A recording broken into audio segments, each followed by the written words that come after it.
जयदेव महाप्रभु पहले ब्याह नहीं कर रहे थे, और ये निश्चित होता है कि जिसके अंदर भक्ति मात्रा में आ जाती है वो ब्याह से भागता है। वो संसार के विषयों से कहीं ना कहीं स्वयं को बचाता है। तो जयदेव महाप्रभु आपके माता पिता जो थे वो बाल्यकाल में ही चले गए थे। तो बचपन से ही आप जगन्नाथ महाप्रभु को ही अपने माता पिता मानते थे। जब जगन्नाथ भगवान का इन्होंने दर्शन किया तो दर्शन करने के बाद में इनके मन में भाव आया कि मैं एक नियम धारण कर लेता हूं। क्या? मैं इतना विरक्त भाव में रहूंगा, वृक्ष के नीचे रहा करूंगा, और एक रात जिस वृक्ष के नीचे रहा दूसरी रात उस वृक्ष के नीचे नहीं रहूंगा। ऐसा नियम बना लिया जयदेव महाप्रभु ने। गीत गोविंद इतना प्रिय लेखनी से नहीं बना है, इतना प्रिय शब्दों से नहीं बना है, इतना प्रिय जगन्नाथ जी को रचयिता की वजह से बना है।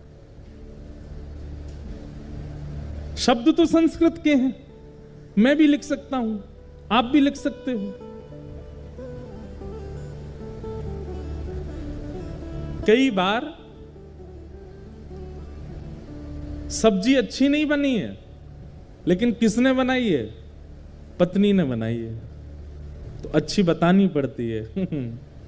कैसी बनी? बहुत अच्छी बनी, बहुत बढ़िया बनी है।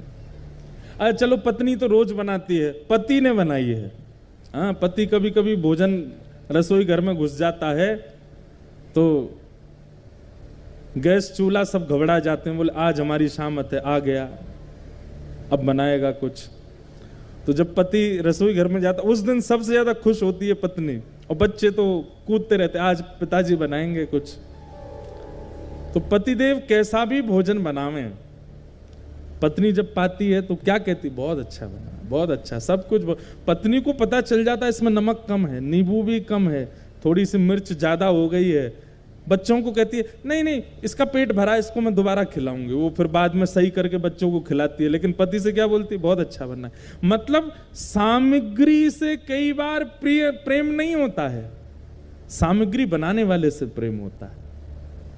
महाप्रभु जगन्नाथ जी को सामग्री तो बहुत प्रस्तुत करने वाले हैं, पर प्रस्तुत करने वाला कैसा है उससे ठाकुर जी को सामग्री अच्छी लगती है। ये गीत गोविंद इतना प्रिय क्यों है ठाकुर जी को? क्योंकि जयदेव महाप्रभु, और उन जयदेव महाप्रभु ने ऐसा नियम बना लिया कि मैं एक वृक्ष के नीचे एक रात रुकूंगा और अगले दिन दूसरे वृक्ष के नीचे चला जाया करूंगा।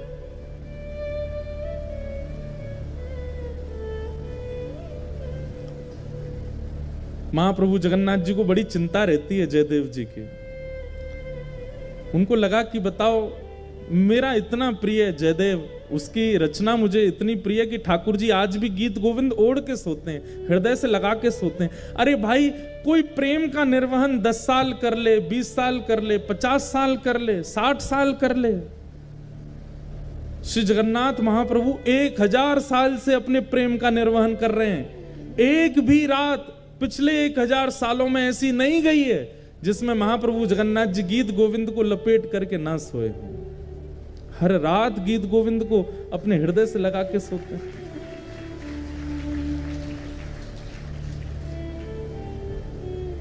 अरे, प्रेम विवाह करने वालों के भी प्रेम चलते हैं, लेकिन कुछ वर्षों में कुछ कुछ खंडन तो उनके प्रेम में भी आता है। लेकिन ऐसा प्रेमी कौन होगा? महाप्रभु जगन्नाथ जी सोते ही नहीं है बिना गीत गोविंद के। जब तक गीत गोविंद का पाठ नहीं होता नहीं सोते।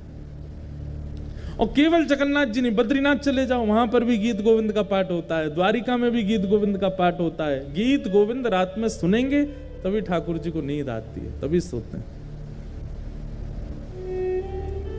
क्योंकि रचयिता जयदेव है।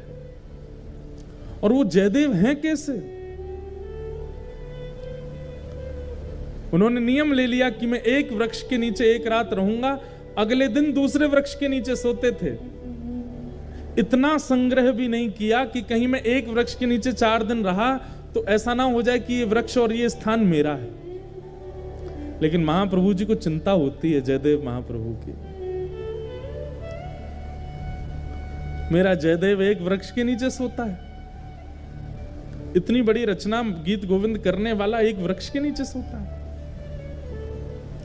तभी श्री जगन्नाथ जी ने एक योजना बनाई, और एक सुदेव नाम का ब्राह्मण था। उस सुदेव ब्राह्मण के कोई संतान नहीं थी, ब्राह्मण के पहले कोई संतान नहीं थी।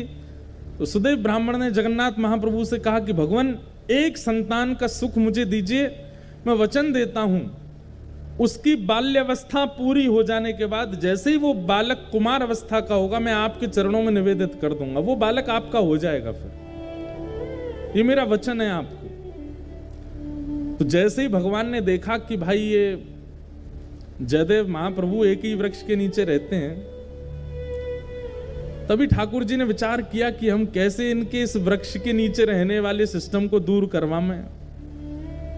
तभी ठाकुर जी को याद आया कि एक सुदेव ब्राह्मण था, उसने इतने वर्ष पहले हमसे कहा था कि एक संतान हो जाए तो वो हमें अर्पित करेगा।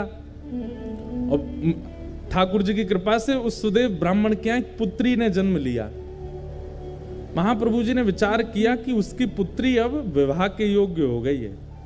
महाप्रभु जी ने उसको स्वप्न दिया सुदेव ब्राह्मण को, और स्वप्न में जाकर के उसको याद दिलाया कि तुमने हमसे कहा था एक संतान होगी तो तुम हमको अर्पित करोगे, तुम्हारी बेटी हुई, अब भूल गए अपना वचन। अगले दिन ही सुदेव अपनी बेटी लेकर के महाप्रभु जगन्नाथ जी के सामने गया। जय जय, मेरी धृष्टता क्षमा, मैं भूल गया था कि पुत्री आपको अर्पित करनी। मेरी पुत्री, आप इसको स्वीकार करो। जैसे ही उसने प्रणाम किया, महाप्रभु जगन्नाथ जी उसके अंतस्थ में आ गए और बोलने लगे। बोले अब ये हमारी हो गई तो हम जहां जाएंगे वहां इसको लेके जाओ, हम जहां चाहेंगे वहां इसको दे आओ। बोले आज्ञा करो। बोले एक वन में एक जयदेव महाप्रभु हैं, गीत गोविंद की रचना जिन्होंने की, उनसे जाकर के अपनी बेटी का ब्याह कर दो। पद्मावती नाम था उनका। तो सुदेव ब्राह्मण बोला, भगवान वन में रहते हैं, बेटी। बोले अब ये तुम्हारी बेटी नहीं तो तुम चिंता क्यों कर रहे हो?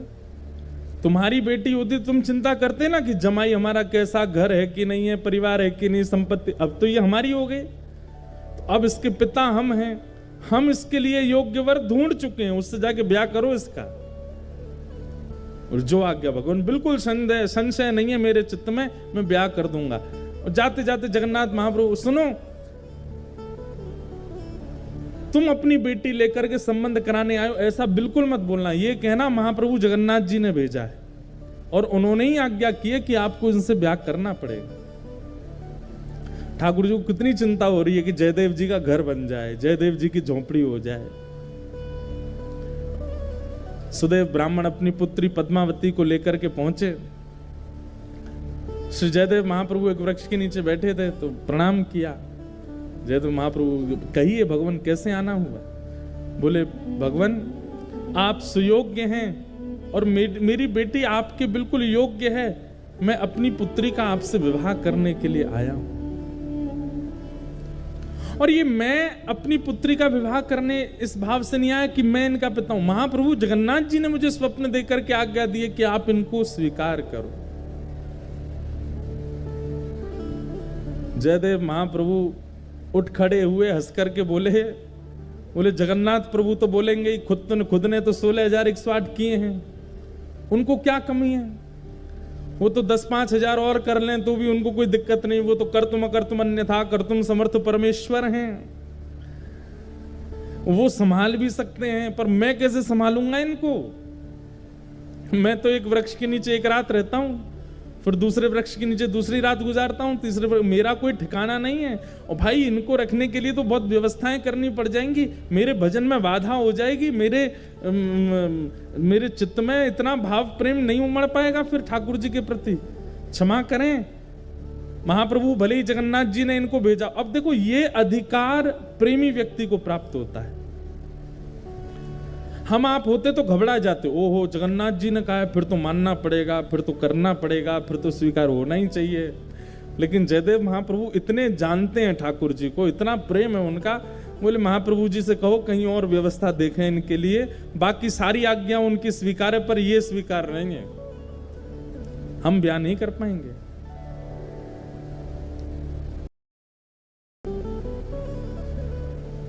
और श्री जयदेव महाप्रभु मना कर देते हैं, नहीं करेंगे। अरे आप कैसे व्यक्ति हैं, महाप्रभु जी की आज्ञा नहीं मान रहे हो, जगन्नाथ जी की आज्ञा नहीं मान रहे हो? बोले हमें स्वीकार है, हम बिना आज्ञा के ही रह लेंगे, लेकिन ये नहीं करेंगे। तो एक बार को तो सुदेव ब्राह्मण को क्रोध आ गया, बोले भगवान की आज्ञा ना मानने वाले को हम कैसे दे सकते हैं, चल बेटी। अपनी पुत्री को उठाने लगे तो पुत्री बैठ गई। बोले नहीं, महाप्रभु जी ने आज्ञा की है कि तुम इनकी हो, मैं तो इनको सर्वस्व दे चुकी हूं, मैं तो इनको अपना मान चुकी हूं, ये भले मुझे स्वीकार ना करें। पिताजी अब आपका कर्तव्य नहीं है, मेरे परम पिता जगन्नाथ जी ने मुझे इनको सौंपा है, अब मैं इन्हीं की हूं, चाहे मुझे स्वीकार करें चाहे नहीं करें। जयदेव महाप्रभु बोले वाह, ऐसा समर्पण तो हमने नहीं देखा भैया। अरे तुम्हारे पिता कह रहे हैं चलो तुम, बोले नहीं महाप्रभु जी ने आपको अर्पित किया, अब तो मैं आपकी। जयदेव महाप्रभु बोले छोड़ जाओ इनको, 2-3 दिन हमारी दिनचर्या देखेंगे, खुद ही भाग जाएंगी ये। लेकिन पद्मावती का ऐसा त्याग, जयदेव महाप्रभु अगर उस वृक्ष के नीचे बैठे हैं तो उनके सन्मुख वाले वृक्ष पर बैठ जाती और उनको अपलक नेत्रों से देखती। जैसी दिनचर्या, अब भाई वन में रहते हैं, वन में सांप भी है, बिच्छू भी है, कातर भी हैं, ना जाने कितने सारे जीव आ जाते हैं, लेकिन सब स्थितियों में बिल्कुल अनुकूल रह करके अपने श्री जयदेव जी को देखती रहती। 3 दिन बाद जब वो नहीं जा रही, अब देखो कितनी अच्छी बात है, 3 दिन बाद जब वो पद्मावती वापस लौट करके नहीं गई तो श्री जयदेव महाप्रभु ने मन में विचार किया कि ये इसकी जिद नहीं है, ये श्री जगन्नाथ प्रभु अपना अधिकार दिखा रहे हैं मुझको कि देखो मेरा तुम पर कितना अधिकार है, मैं जिससे चाहूंगा तुमको उससे ब्याह करना ही पड़ेगा। और ये बात सोच करके श्री जयदेव महाप्रभु रोने लगे कि ठाकुर जी मुझ पर कितना अधिकार मानते हैं कि मेरे 5 बार मना करने पर भी ये कन्या अपनी स्थान से हिल नहीं रही। इसकी सामर्थ्य नहीं है कि ये वन में रह सके, इसकी सामर्थ्य नहीं है वृक्ष के नीचे रह सके, इसने कहां तपस्या देखी है, लेकिन इसको ये सामर्थ्य कौन प्रदान कर रहा है? महाप्रभु जी। जयदेव महाप्रभु ने जब इसको अधिकार माना कि ये जगन्नाथ जी का अधिकार है मेरे ऊपर, और अधिकार मान करके पद्मावती से कहा मैं तुम्हारा वर्ण करूंगा, चलो। और तब पद्मावती से ब्याह किया, और ब्याह करने के बाद कहा देवी अब तुम तो ऐसे वृक्ष के नीचे रहती अच्छी नहीं लगती, चलो। और फिर बंगाल का जन्म था महाप्रभु जी का। अब पता नहीं, अब ऐसा भी कहते हैं कि वो स्थान उड़ीसा में ही आता है, कई कहते हैं पहले बंगाल में था अब उड़ीसा में, ऐसा कुछ है। केलुबिंद नाम का एक स्थान है, और वहाँ अपनी पत्नी के साथ गए और गांव के बाहर ही एक झोंपड़ी बना करके अपनी पत्नी के साथ जयदेव महाप्रभु रहते थे। अब ठाकुर श्री जगन्नाथ जी को शांति पड़ी कि हाँ अब ठीक है, झोंपड़ी में रहता है, अब कम से कम धूप, वर्षा, सर्दी, गर्मी, जीव जंतुओं से सुरक्षित तो है, कोई दिक्कत नहीं।